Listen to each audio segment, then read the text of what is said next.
It's Charlie's World. 안녕하세요, 찰리브라입니다. 오늘 메리 크리스마스 되시고요. 날씨가 그렇게 엄청 맑고 좋지도 않고, 그렇다고 눈이나 비가 올 확률도 높고 그렇게 많이 춥지 않은 상태.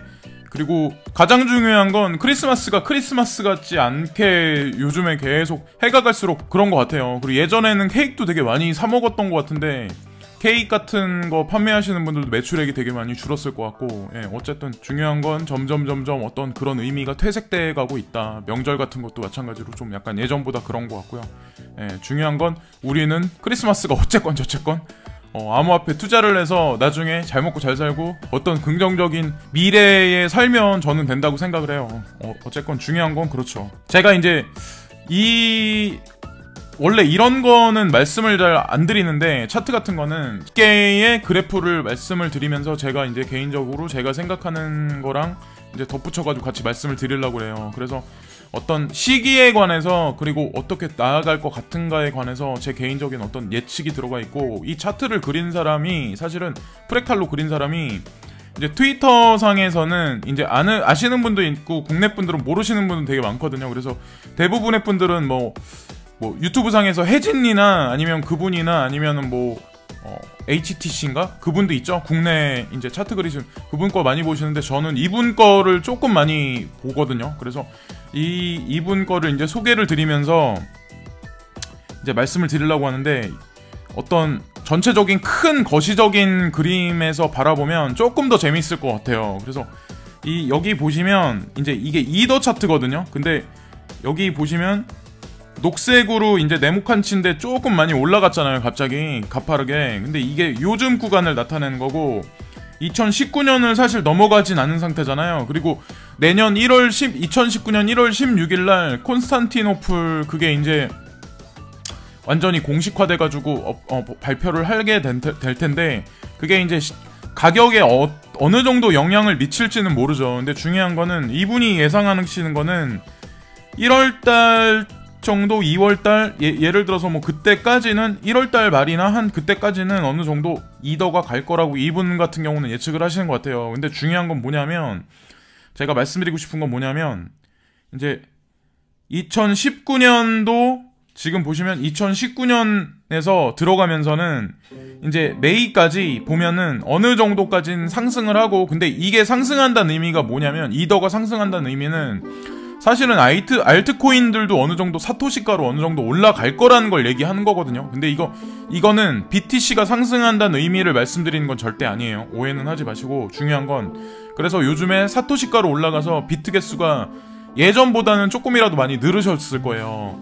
근데 어쨌든 그런 현상이 있는데, 지금 보시면 메이 쪽에 가서 다시 어느 정도 상승세가 이제 4월부터 하락세로 이제 접어들어요. 근데 중요한 건 뭐냐면, 5월달 중순이나 6월달, 7월달 이 정도 때 가면서는 이제 분명히 지금 보시면은 파란색으로 가파르게 올라가는 그림이 90도 각도로 보이잖아요. 그래서 이게 전체적인 어떤 알트 시장의 붐이라고 말씀 못 드리지만, 중요한 거는 이 사람이 좀 그래도 잘 그리는 편이에요. 그래서 우리가 생각하는 상반기 1, 2, 3월달 그 정도 때 어느 정도 이제 우리가 생각하는 기대치는 못 미칠 확률이 되게 높을 수도 있다고 생각을 하거든요. 그래서 점진적으로 만약 상승하고 하강하면서 스테이블하게 어느 정도 가격선은 유지하겠지만, 1월달을 저는 개인적으로 BTC 가격을 되게 많이 조심해야 된다고 생각을 하거든요. 1월달, 2월달 이 정도 때를. 그래서 2,000불 때, 그러니까 한국 돈으로 250만원대를 바라보시는 분들도 있어요. 어떤 분들은. 근데 그럴 수도 있죠, 물론. 그래서 이분 같은 경우도 50대 50으로 지금 현재 상황을 이렇게 보더라고요. 자기가 더 이상은 말을 못하겠다. 근데 중요한 거는 내년에 지금 보시면 메이 있고, 거기서 이제 6월달 넘어가면서 6, 7 이 정도 때를 보는 것 같더라고요. 제가 보니까. 그래서 쿼터로 따졌을 때는 한 3분기 정도가 아마 우리가 봤을 때는 한 1쿼터, 2쿼터가 6월달이고, 이제 6월달 넘어가면서는 조금 뭔가 어떻게 보면은 알트코인하고 뭔가 변동 장세가 분명히 크게 오지 않을까라는 생각을 하는 거죠. 그래서 이거를 먼저 한번 참고하시라고 말씀을 드렸고, 그리고 이거는 이제 다우존스에 관한 건데, 지금 보시면은 어떻게 보면 다우존스가 현물경제 시스템을 그래프로 도식화해서 상승하냐 하락하냐에 관해서 미리 말해준다고 저는 생각을 하거든요. 그래서 보통은 현물경제가 우리 피부적으로 느끼는 것보다 주식시장이 원래 6개월 정도 더 빨리 움직이는데, 지금 보시면은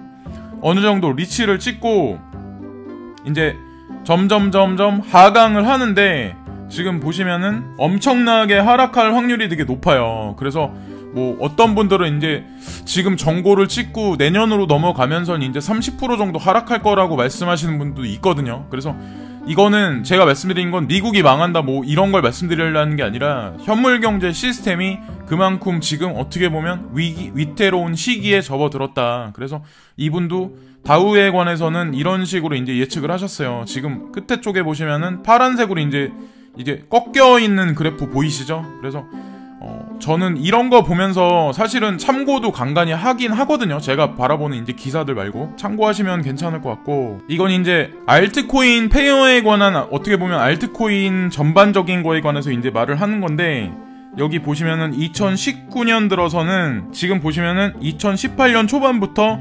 지금까지 2019년 초까지, 그러니까 지금이죠. 이제 크리스마스 지금까지 엄청나게 하락을 했는데, 요 근래 찔끔 상승을 해서 여기 녹색 구간이 보이시죠? 그래서 2019년부터는 어느 정도 알트코인이 반등 장세를 좀 가져오는데, 여기서 2019년부터 2020년까지 넘어가는 중간 단계 보이시죠? 여기 보시면 이 그래프에도 아까 이더리움 차트하고 이거랑 겹쳐서 같이 보시면 재미난 그림이 아마 보이실 거예요. 그래서 보시면은 2019년 그러니까 6월달, 7월달부터가 어떻게 보면 진짜 상승이 많이 일어날 수 있는 구간일 수도 있거든요. 사실은 그렇게 상승을 하고 그 다음에 2020년까지 쭉 어느 정도까지 다시 하락을 하고, 근데 점진적으로 2020년부터는 계속해서 상승을 해요. 그래서 지금 현재 어떻게 보면 코인들 자체가 현물경제 시스템 생태계나 금융권이나 국가들에서 채택되거나 사용되지 못하거나,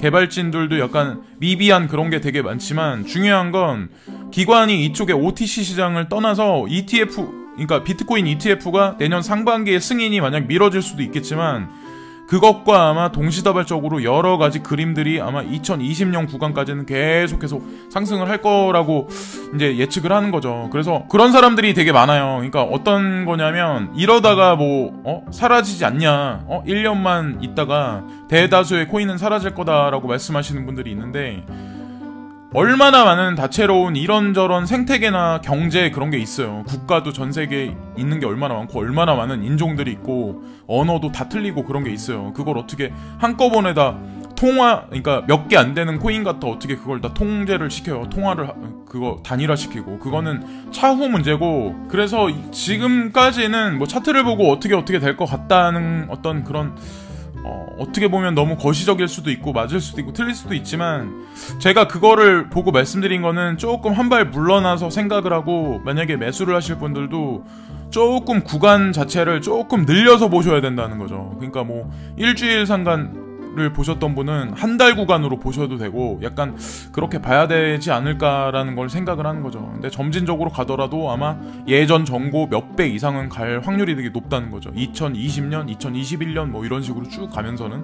그래서 사라질 산업이 아니고 점점 어떻게 보면 점점 더 볼륨업이나 생태계가 엄청나게 확장할 가능성이 높다. 그래서 중요한 거는 이거 CCN에서 나온 뉴스인데, 비디오 게임 산업에는 블록체인이 정말로 필요합니까? 라고 해서, 레디 플레이어 이 원에 보면 사람이 게임 속에 가상현실에 들어가서 거기서 이제 이런저런 활동을 하고 게임에 승리를 하면서 뭔가 재화를 획득해서 그걸 자기한테 세이빙 시키고, 그걸로 뭔가 구매를 하고, 그걸로 다시 게임에 참여를 하고, 뭐 이런 식으로 전개되는 여러 가지 막 그런 시나리오들이 있잖아요. 그래서 실질적으로 보시면 우리나라에서도 넥슨이라는 데가 코비스라는 어떤 그 가상화폐 거래소를 인수를 했는데, 어떻게 보면은 게임사들이 블록체인 산업에 관해서 지금 대대적으로 뛰어들었다는 그 오피셜한 뉴스는 안 나오지만, 페이스북 같은 경우도 지금 이쪽으로 계속해서 들어오고 있는 현재 상황이잖아요. 그래서 보시면 게임 내 통화 진짜 돈을 버는 거, 디지털 자산의 진정한 소유권 뭐 이런 식으로 나와 있죠. 그래서 어떻게 제가 이걸 말씀드린 이유는 아까 좀 전에 이제 다우존스 그래프를 보여드렸다시피 다우존스가 그렇게 까지면 다른 데 주식시장은 더 이상 말할 필요도 없고 우리가 지금 어떻게 보면 현업에서 지금 실물경제에서 뛰고 계신 분들 같은 경우도 매출액이나 아니면 임금이 예전보다 못할 확률이 높고 세제는 점점 올라가는 그러니까 사람 살기 되게 현물경제에서 되게 힘들어지는데 가상세계나 게임 속의 어떤 그런 산업은 점점 커지면서 그쪽으로 몰려갈 확률이 높다는 거죠. 다우존스의 그래프가 꺾이는 것과 반대로. 근데 보시면 게임 내 통화 이제 여기서 말씀드리고 싶은 건 뭐냐면 지금 페이스북 저커버그도 1분기에 어떻게 보면 뭐 20개의 게임을 같이 오큘러스 퀘스트하고 출시를 해서 사람들을 많이 끌어모을 거다. 그리고 그 가격이 와이어리스도 할 수 있고 그리고 컴퓨터나 스마트폰하고 연동할 필요도 없는 그런 상태에서 되게 저는 어떻게 보면 되게 혁신적인 제품이 나올 거라고 저는 생각을 하고 있거든요.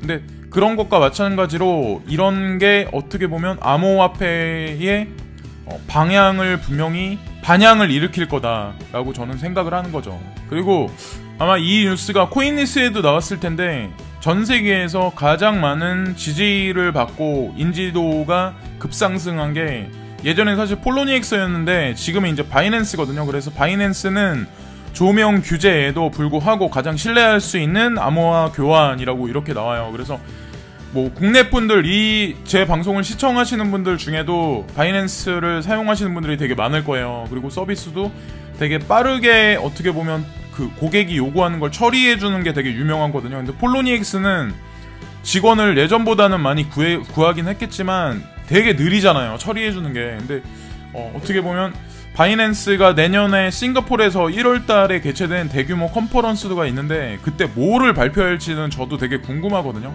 여기 바이낸스의 자금줄이 어디하고 연관이 돼 있나에 관해서 다시 한번 생각을 해야 되고 이 바이낸스가 전 세계에 이런저런 지점망을 늘려가고 있고 국내 진출하는 거에 관해서도 이제 가시적인 어떤 그런 게 어느 정도 나와 있긴 한데 그런 거하고 맞물려서 한국이란 나라 5G 어떤 그런 기술하고 접목을 해서 이렇게 보면은 블록체인 허브로 한국이란 나라가 어떻게 보면 낙인 찍혔다. 그러니까 점 찍어져서 여기서 그런 사업을 많이 이런저런 어떤 지점들이 많이 개설될 확률이 되게 높다고 저는 생각을 해요.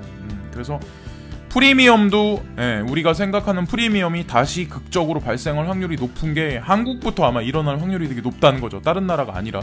그리고 이 뉴스는 크립토커런시는 2019년에 다른 모든 자산을 능가할 확률이 되게 높다. 어떤 그렇게 이제 여기 보시면 다른 자산 시장 특히 주식 시장이 내년에 크립토커런시가 가장 실적이 좋은 자산 클래스가 될 기회가 있다고 믿는 곰 시장에 진입하십시오. 그래서 베어마켓을 겁내하지 말고 어떻게 보면 진입해야 된다는 거에 관해서 이제 말을 하는 거죠. 그래서 지금 장세가 다시 하락세로 접어든 것 같긴 한데 어쨌건 중요한 거는 내년 1, 2, 3, 4 한 이 정도 때는 어떻게 보면 공포장이 펼쳐질 확률도 있는데 그때가 저는 어떻게 보면 적극적으로 매수해야 할 시기라고 저는 생각을 하거든요. 인생에 있어서 마지막 남은 어떤 그런 구간이 아닐까. 그래서 아까 전에 다우존스가 꺾이는 그래프를 보여드렸다시피 어떻게 보면 제도권에 수용하고 가이드라인이 나오면서는 이쪽으로 자산이 되게 많이 몰릴 확률이 되게 높아요. 기관부터 해서. 그래서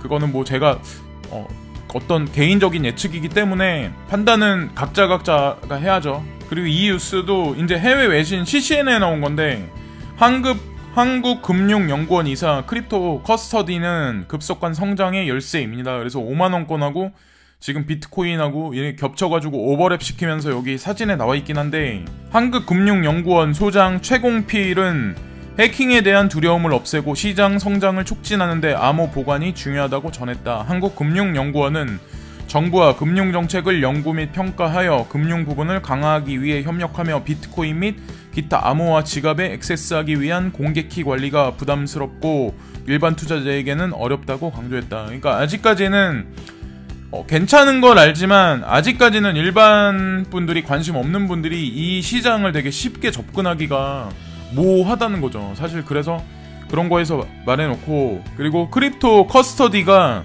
핵심입니다 라고 나오죠. 커스터디 서비스를 아실 거야 아마. 그리고 중개인과 자산관리자는 자산에 대한 소유권을 유지하는 데 따르는 위험 때문에 전통적인 자산에 대한 양육권을 제공합니다. 최 감독은 단기적으로 크립토커런시 분야의 양육권 시장은 투자자들이 신흥자산 클래스에 투자하는 규제되고 안전한 방법을 모색함에 따라 급속도로 성장할 것이라고 말했습니다. 그래서 가이드라인 같은 게 안정적으로 어느 정도 어떻게 나오냐에 관해서 이제 이런 것도 자산으로서의 값어치가 어느 정도 인정할 거라고 그렇게 얘기를 하는 거죠. 이분 같은 경우도. 그리고 이 뉴스는 조셉 영이 암호화폐 시총 1370억 달러 선 회복, 축배는 시기상조.